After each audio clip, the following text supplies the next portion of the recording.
everyone, welcome and welcome back to my YouTube channel. My name is Fejiro, and if you are new here, I'm a fashion illustrator, an artist based in Lagos, Nigeria. Every now and then I get people in my DMs asking me questions about fashion illustration, how to get started, how to get certain things done with the business of illustration. And I thought today to just make this video for you all. We have different sections in this video. I'm going to be answering questions regarding getting started as an illustrator.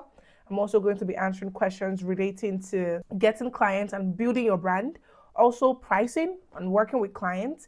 Number one question is, how good do I need to be before I start charging clients? Before somebody says, oh, let me approach this person to do something for me, they think you can do it. They think that what you're doing is valuable. And that's the only reason why they are there. So if they think what you're doing is valuable, how about you actually just charge? They think that what you are doing is good. They see the value in it. So how about you also see the value in what you're doing and charge appropriately? Exactly. Do I need a fashion design degree to become a fashion illustrator? No. I have a degree in health. My background is in health. And I'm a fashion illustrator. Simple and short. You do not need a degree to become a fashion illustrator. You don't need to go to school for it. If you can already do it, you are. Traditional or digital illustration, which should I learn first? I would say that you should learn traditional, honestly, because there's a lot that you're able to learn about art when you are doing it traditionally, like the basics. It's easy for you to do certain things, pencil on paper. It's easy to make mistakes, find a way around the mistake, as opposed to like digital illustration where you can just undo it and do it again. Right? But with pencil and paper, you can build yourself, find out how to adjust that thing or get it to looking good or bring out another design from it. So I usually say traditional illustration, and it's what you know on traditional illustration that you're going to go and do digitally. I find that when people learn fashion illustration digitally, especially in Nigeria, mostly they just learn how to draw on a croquis or like on the model. They actually don't even know how to draw the model. So when you are doing stuff digitally, you are forced to learn the basics of art. You are forced to learn the basics of anatomy, proportion, as opposed to you just having a croquis already that you are just drawing your cloth on and that's it. When you are drawing digitally, traditionally rather, you are able to learn certain things that you typically might not be paying attention to when you are doing it digitally. How do I develop my own illustration style? Just do you, and resist the urge to try to make your illustration look like another illustrator's work. Of course, you can look at what they are doing to like learn from them, maybe learn things like proportion or anatomy, like I've said before. Oh, okay, I see that the elbow stops here, it stops at the waist. Maybe I can replicate that when I'm doing my own. But I always tell people that illustration is fun. You need to be having fun while you are doing what you are doing. It needs to be satisfying for you. When you feel like you want to make it look a certain way, it takes away the magic of illustration. You just show up there and do what you want to do. You just show up there and do what makes you feel comfortable. That's the point of art. I think that when you are doing art, you need to feel good. You need to feel good. You don't need to be drawing and you're feeling frustrated because it's not looking like somebody's work or something. You just do you. So I think that's how you build your illustration style. What are the biggest mistakes beginner fashion illustrators make? I think I've said it twice in this video now. I see a lot of people, they don't be learning anatomy, they don't be learning proportions.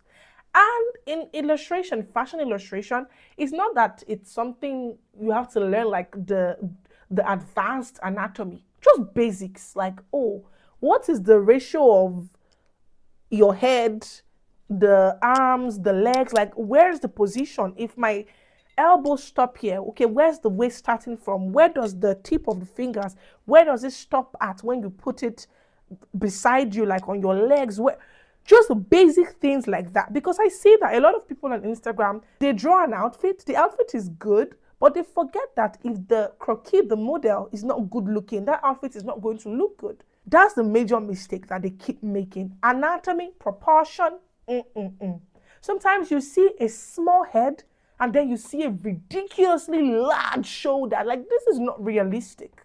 Actually learn anatomy, learn proportion, study. Let's get to the next section, which is getting clients and building your brand. The first question I see here is, how do I get my first paying client? I would say that you should start by putting yourself out there. And what that means is put your work on the internet, post your work, post your work, post your work. Even if you think that your illustration is not all that yet, it's not perfect, it does not look good, just keep putting your work out there and keep being consistent at drawing and posting. Another thing I would say is to pitch yourself to potential clients, people that you think you want to work with or you think you have value to offer to them. I think you should pitch yourself to them. Honestly, the worst that would happen, or the worst that they would say, is no. And I want you to not do this in a nonchalant way or haphazardly. I want you to be intentional about it. The way you construct your message, attach your portfolio, let them see what you can do, what you've done before. Just show them what you can do, basically. How I landed my first client was on Instagram, which is Afrikela. Shout out to Afrikela, by the way. I remember I used to post my work all the time. Like, I was always posting, and I would have my friends just come on my comment section and like tag fashion brands, different fashion brands, like just come and see what I'm doing. And I remember just by that, I had like maybe 2-3 clients from my friends just coming on there to tag various fashion brands. So maybe a third step would be, you have good friends, have good people in your circle that can refer you and just make things happen for you. Where do fashion illustrators find clients? I think the previous question addresses this, but I'm going to speak from my own experience. So far, how I've gotten my clients are from Instagram. And I would say that has happened because I keep showing up on there. So when they come on my page, they can see what I can do already. They can see stuff that I've done in the past. They see that it resonates with them and they would want something like this. So they reach out to me. That's how I majorly get my clients. Other clients I've gotten has been from referrals. Honestly, I've never pitched to anybody. I think I should actually start pitching. But yeah, I've gotten my clients from Instagram. What should I include in my portfolio? What I think you should include in your portfolio has to be your best work. Definitely your best work. And don't go on your portfolio and begin to bombard it with 100,000 million uncountable illustrations. And I think it also depends on the kind of roles that you're looking to get or the kind of gigs you're looking to get. If you're looking to get more women's wear illustrations or commissions, you should put in a lot of that in there. If you're looking to do men's wear, you can also include that. Do not include what you're not looking to do in your collection, in your portfolio rather. If you know you are not willing to work on children's wear, we should not be seeing a children's wear illustration in your portfolio. You need to select, like strategically select them and include this. So I'm also going to add this here that I mostly do design at this point. I mostly do fashion design and illustration. So what you would see in my portfolio is you will see illustrations, but you would also see collections that I've done in the past, like certain projects that I've worked on. You would see it in my portfolio. For instance, the heirloom collection, which I worked on last year for Resort, I think, it's in my portfolio so that you can see that I can put together a collection for you. You also want to include how they can reach you, of course, your contacts, maybe your Instagram, your phone number, your email. At the end of the day, your best work is what should be on your portfolio. How do I stand out in such a competitive industry? Please just keep doing you and be excellent. Strive to learn more about what you are doing. Strive to get knowledge about fashion, what's happening in the industry currently, how can I apply it to my work at the moment. When you want to be better, when you are pouring into yourself, when you are investing in knowledge, investing in your skills, you will stand out for sure. And I don't know if you're a Christian, but I'm Christian. I believe in prayer. I believe in the Holy Spirit. So I think that's another way to stand out. Pray to God and ask Him for leading and direction to show you what you should be focusing on per time, what you should be focusing on per season, what you need to learn in a particular moment, like certain strategies for your business. Ask the Spirit of God. He's gonna tell you. So the next section is pricing and working with clients. How do I price my fashion illustrations? One way that worked for me when I first started was that I went to Fiverr. I went to Fiverr, I went to Upwork, I went to look at all the rates on there. I went to go and see how much are illustrators charging in Nigeria and all over the world, right? And when I saw this, I was able to come up with an average, and that's what I was charging back then. Now, for me, I charge based on a lot of things because I'm not new to this anymore. There's a certain level of skill and knowledge that I've been able to amass over time. I factor that into my price. I factor that into my price. I also factor in the time that it's going to take me to work on a particular illustration. I factor that in to it. And I also reach out to my fellow illustrators to ask them. I know that some people might not want to divulge certain information, or they want to be on their own, they are guarded and all that. But I ask questions a lot. Like I keep saying, what's the worst that they will say to you? No, they can't beat you. So I'm in their DMs. Hi, my name is Fejiro. I like your work. I shake the car. Can I know? Can I? I'm asking questions. So I think that if you do all of these things, you'll be able to arrive at a price that you know for yourself works well for your illustration and where you are at in your art journey. I know that certain people would have been waiting for an actual amount. Honestly, I'll be doing you a disservice to give you an amount and you think that that's what you should be charging. Because there are a lot of things that go into play, honestly. There are a lot of factors. I don't know what the illustration is for. I don't know if they want to use it for an editorial. I don't know if they want to use it merely to just communicate to their clients. Different purposes for different illustrations would have different prices. I don't know if you're trying to license your work. I don't even know where you're at in your art journey. I don't know what your illustrations look like. So I cannot give you a definite quote. All I can say is you can do research. If you do good research and also look at your life, audit it, and also your art, you should be able to come up with a price that works for you. What should I do when a client says my prices are too expensive? I'm the perfect person to ask this question because before, if a client tells me that, oh, it's too expensive, I'll say, I'll be feeling bad. Before, I used to be so scared to have money conversations. But what's the point of business when there's no money in it? I think that there's confidence that comes when you've been doing a particular work for an extended period of time. I've been doing this so long that I send my rate card to you and that's it. There's sometimes that a client says that to me. Maybe I've heard the brief of the project, something I like, it's something I want to work on. I find a way to find a middle ground that works for both of us.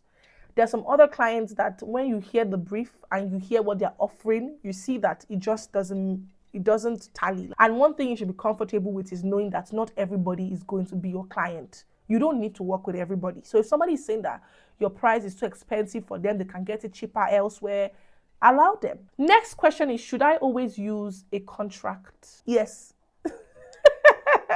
Yes. I think you should, majorly so that everybody's on the same page. We know what we're doing. We know what the deliverables are. We know what the timelines are. We know how much you're going to pay me. We know when you're going to make these payments. We just need to be on the same page for everything. There are times that I say, oh, okay, I know these clients, let's not use an agreement. I've regretted it. Even if it's something small, that just lets everybody know that this is how things work here. This is what I expect of you. This is what you expect of me. Just come up with something, draft something for your clients. How do I deal with difficult or indecisive clients? I don't want to use the word difficult, but indecisive for sure. But I don't want to say difficult. How I deal with this is from the beginning, which brings me back to agreement. From the beginning, you provide your brief with me. And it's that brief I'm going to follow. That brief must be very clear. Must be very concise, must be very precise. Like, I know what I'm doing. We both know that this is what we aim to achieve for this collection. From the beginning, you need to understand their vision. Understand their vision from the beginning. Ensure that you know what they want. Put that in writing, and both of you should agree that this is what we are doing. So that tomorrow, nobody is coming to come and say, oh, I saw this on Instagram, I like it. I want us to move the direction to this after you've already done work before. No. A section in your agreement should indicate that if you want to change the direction from so and so after work has been done, there's going to be extra payment for that. If you were starting over today, what will you do differently? I would take a lot of art courses. And I'm saying this because I think that when I see my art, sometimes I think that there are still some things that I need to learn. I need to be doing well. I think I would take a lot of basic art lessons, like the basics. I would not just want to jump and be doing complicated designs. I would also try to connect more with people in my industry. When I started, I wasn't doing that as much, but now I do. Now I do. Like I said, I'm in people's DMs. I would connect with people in my industry as much. So yeah, I think that's pretty much it. I hope that the answers that I've provided to these questions, you found them helpful. Make sure that you leave a comment down below letting me know what you took from this video or future videos that you might want me to do, things you want me to address.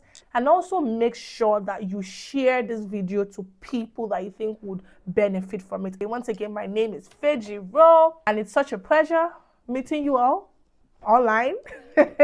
Also, another thing, I want you all to comment your name and where you're watching this from and what you currently do. I love to connect with people, so ensure that you do that in the comment. Give this video a thumbs up, and I will see you all next time. Bye bye.